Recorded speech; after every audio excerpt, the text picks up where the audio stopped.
On today's Minute of the Apes, we discuss the proper use of archery in cinematic movies.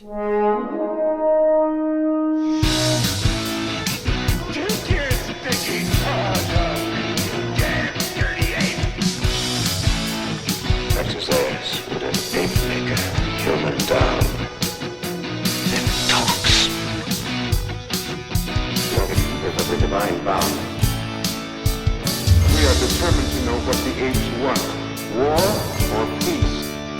We are the good humans, it's a dead human!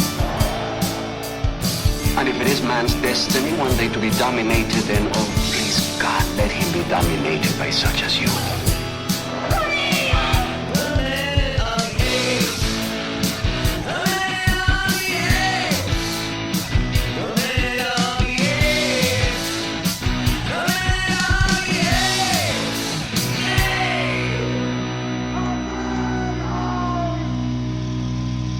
Hello and welcome to Minute of the Apes, a daily podcast where we break down every minute of the Planet of the Apes movies 1 minute at a time, and Sean pulls back the curtains to let you know what we talk about on the moments that are in between the episodes that aren't the in-betweens that we do at the end of the week.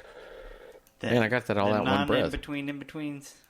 The un-in-betweens? We talk about that. The un-betweens? My daughter's an archer, and we were talking about archery in movies, so just so you know. I was rereading Why the Last Man, and I saw a panel in it that showed an arrow bowing as it was fired, which is proper instead of just showing it as a straight arrow. And which led to me, I never knew I would know this much about archery. But I do, and it's too much. In fact, I just got a text while we were doing the last episode from another archery parent going, you need to read this article. After a while, it's kind of like, wow. Did you watch the Robin Hood movie with No. Egerton? What I can't. Taron Egerton, is that his name? I like him. Is it any good? What I've seen, he does some crazy things. Is that Guy Ritchie? Did he direct that? I think he did, yeah. That has a feeling of a Guy Ritchie film. He does some crazy 3-arrow things and stuff like that, but they do show in behind-the-scenes stuff that the person who did it can actually do it. It's like a trick shot person who can actually do it. The one thing I appreciate about him, and I think I remember that trailer, he did what's called 3-finger under, where you put, here's the arrow and your 3 go underneath it. You can do splits. You can do all these different pulls on it. But he was doing the one that if you want that control would have been correct. Anyways. Richard is just looking at me so glassy-eyed. You did not even want to... I was going to talk about flamethrowers, guys. You know what you ought to do sometime? Once we finish an episode, and I always tell her we're going to archery, you guys should come watch Abby shoot. Sure. All right. It is like literally when she's a teenager. We're not going to make her nervous. No. We can work on that. Do you know who makes her nervous? Her grandparents. If her grandparents come, I'm telling you, if you want to see Abby's lowest score ever, her grandparents and her cousins come, she can't do it. Really? Why? In fact, there's something about the pressure. We've told them this year because last year... Stay the fuck away! I know you can't show up. Leave my kid alone! Not welcome. When you go to state, there are thousands of kids that shoot. Abby placed 11th last year in the state by 1 point, which meant she could not go to nationals by 1 point. And it was because my mother-in-law was going, oh, you can do it, come on. And it just freaked Abby out. And so we've told everybody you can't come to state this year. Wow. Abby doesn't want you there. She just wants to do what she needs to do. She'll tell you about it when it's over. Do work and get done. All right. It just, for whatever reason, that trips her up. Anyway, my kid's archery out of the way. Minute 24. All right. What's going on? We're going to start minute 24 with Discount 007 still firing his weapon and ends with Caesar being led along the second level. All right, let's take a listen to this flamethrower-tastic moment. Easy for you to say. Of Conquest of the Planet of the Apes. Such a flamer. That was good.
As of minute 24, we have a courtyard's worth of gorillas, chimpanzees, orangutans, imported apes, Caesar, and a planet's worth of humans. No orangutans. Orangutans. There's no orangutans. It's all gorillas. It's all gorillas and chimps. No, he's just talking about the world. Okay. Sorry. I had a moment like what? No, they're none. That was my okay. breakdown. So to clarify, Sean will set the moment. Yeah. That's before we listen. Afterwards, he'll tell us what the world includes. That comes back from when Sean and I first began this, and he was just like, "When am I going to get apes?" And he started this whole counter. Sorry, I had a moment. I was thinking about this minute. There's no orangutans in this moment. You're still pretty. Not in this it's okay. So it's a game we're playing Flamethrower the Nanner. I mean, what are we doing here? Okay, so we have Flamethrower Dude popping the flame again and again, and the apes, the gorillas getting out of the way. As you watch the scene, there's another guy off to the corner we don't see immediately really. He may be there in a shot, but he's not in the action. Eventually, he drops a banana. But then it comes back and he's handing bananas. Yeah, and then... So this comes back to where I'm confused about what we're training. Are they supposed to want bananas or not like bananas? I mean... Well, what is the point of I'm going to blast flames at you so you can get a reward and feed your belly? Yeah. Right. There's this moment like, here's a banana, but the flamethrower guy is just like throwing them at them. And it's kind of shocking that it's so close. I mean, this was not CG at this particular moment. They're literally throwing flames in between these apes. So there had to be some choreography going on to make sure that they'd actually get hit. You can tell in that first shot, if you really look at where, if you don't look at the flame, look at where his feet are. He's standing about 10 feet in front of them. Okay. And it's shooting across them. It's kind of like a Lord of the Rings where they did people in the same shot and have one bigger. They're separated. I thought the same thing at first, and then I rewound it. I was like, oh, look, he's standing a good 10 feet in front, and they're just popping it across. We're supposed to see a cage that says labeled fire conditioning.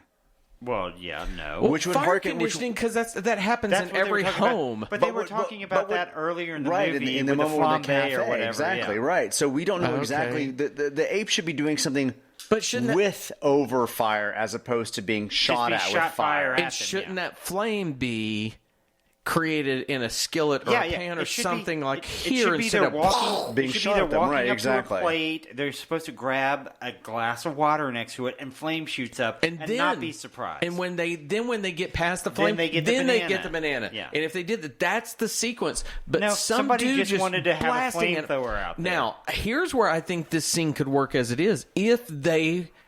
Maybe the chaos is that there's nobody overseeing all this training, and they've gotten sick of it, and now they're laughing as they oh, you want your banana? That kind of thing would work where they are being cruel. Jonesy, knock it off! You're not supposed to do that. Right. Nobody's watching. You mentioned this last minute. There's no real training going on. That's the problem. There's nothing that appears to be training. We just see flames being shot out at these three apes, these three gorillas, right. And one guy randomly offering them bananas and was like, I'm going to get a banana. I'll come over here and get a banana. So he's kind of avoiding the flame to get a banana, but it's not any type of obvious training. That's exactly it. We need to see some familiar device like a hibachi grill or something. Or serving tray or exactly. Hibachi, because that's exactly what I was thinking. You know, almost like when you go to the hibachi thing and they do the stupid grills onions that shoot the flame straight up. I mean, what if they had like the banana on grills and they had them like chopping bananas and then the flame would pop up?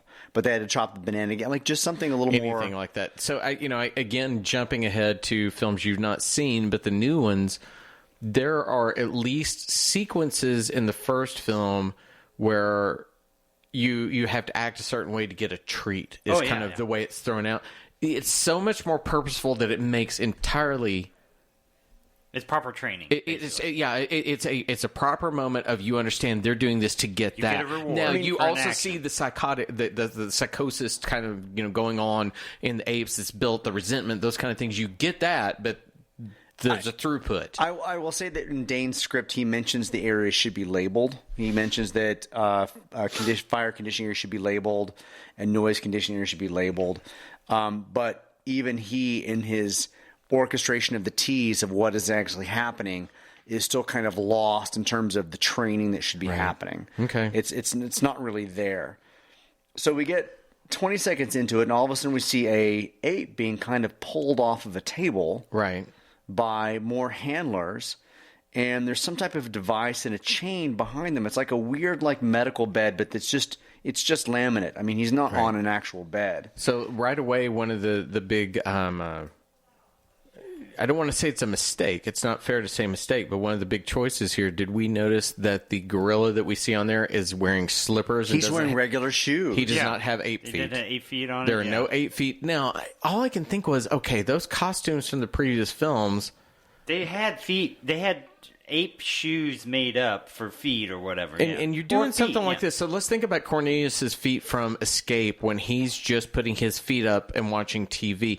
You could have so easily taken those same shoes and dyed them to make them the right color for it. I just found it they're weird little slippers. They were little slippers, but I hadn't noticed slippers. if anybody else was wearing them. I kind of need to go back and look at some previous shots. They're all wearing those If you look slippers. around, they all have on little slippers. But there they, are no they 8 don't feet. have those same feet like we've seen in previous movies. It shouldn't fit in those shoes. Right, which is the weird thing when we see the orangutans in the cage that Caesar slips into. Remember the costume where he's up on it and you see the orangutan feet and they have the thumbs on them. Yeah. So the feet are there. They just chose not to go with the shoes for whatever reason. They pull their version of Cats from now, where they actually had Judi Dench's hand not being CG'd, and they have to go back and replace it. At some I point. didn't know that. Have you not heard about that? No, I honestly. So we want to see Cats. We can do Cats of the Minute. I'm gonna be honest with you. I cannot wait for that to come out on home video because I wasn't gonna go to the theater, but I love musicals.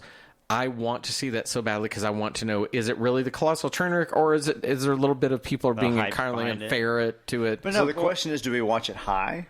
I think or why not? Is it by itself going to be something that is worth? Oh, no. Like, am I high? Well, I think have no honestly, problem with a hat on a hat. Come on. I'm going to be honest with you. I think what we do is we get to my house because I got the biggest That's screen. True, yeah. We set up 3 microphones and we watch it in real time and just put it out as a special episode. Cool. That's fine. Let's do that. Are you want to do it? Chris won't come up. Well, tell Chris that I know, we but love him and he can stay Chris home. doesn't watch this film. I think that'd be fun. That's a fun thing we'll do. Anyway, go ahead. We have no 8 feet. So we have no 8 feet, but when they put the ape on the table, the new ape, because one was just carted off, those weird like straps come over his feet and his hands. Yeah. And it was very much like a puppeteer moving something to kind of make it happen. That looks like this weird like you Put sit your on the place table. in your position, these and things then, clamp over. Stay here for a second so we can clamp you down. They then also put something on his head. Well, the weird thing too, when you clamp someone down, usually you go in for that tight shot of the clamp occurring because that gives us the feeling of we're enclosed and we can't get away. But the way this goes, it's almost kind of comical to me that it's like, really, well, I can get out of that. The tighter shot almost allows you to kind of manipulate that clamp to make it look like it's severe. Yes, as opposed to just kind of it's a wide shot. Here's some awkward puppeteer that's moving exactly a clamp over that's this what thing. I thought too. Now, so I'm sorry. I don't know if, and this is where I noticed it in the scene, and I don't know if it had happened before, but it definitely happens after. Again, going back to how these apes are treated and stuff, and how Caesar should be treated, the guard is just holding his hand, holding him by the arm basically, and walking him around to see, here's what happens at disco room. Here's what happens with ape being tied down room. Here's what happens in the next room. I agree. There's no change. Caesar's being passive, and this guard is, not taking him somewhere. He's giving him a tour of the facility to stop. Here's what happens here. Stop. And Here's what happens if he here. had that chain on every time that Caesar's tug, and eventually, because I think Caesar does, and I have a couple of moments, and maybe it is this one. Caesar has a moment in this minute where he looks at the guard like, I will fuck you up. He tries to go help the ape, and for a second, the guard responds to it. If you had that chain that's tugging you all the time, it's going to give more. Arm, and you could even have Caesar almost grab the chain at one point, and then let it go, where we know he's realizing let it go. We almost needed Caesar to reject the drugs and to briefly kind of get away from the guard so he could see these moments himself. Yeah. As opposed to having the guard leading through, because there's no purpose to the guard. It's Armando light from earlier when Armando's leading through all of these moments. The guard is leading through all these moments. It's lacking that moment. So they put this little weird skull cap on this gorilla, and then we hear the no shock. No, and we get this shot of the speaker, and the gorilla is then kind of spasms from whatever's happening on his helmet. So he's getting shocked. Okay. So he's hearing no and getting shocked. No, this for what? This was a little more easy for me to connect in terms of the previous moments. I could go like, okay, they're trying to train him that if you hear no, It's bad. Pain. So, yes,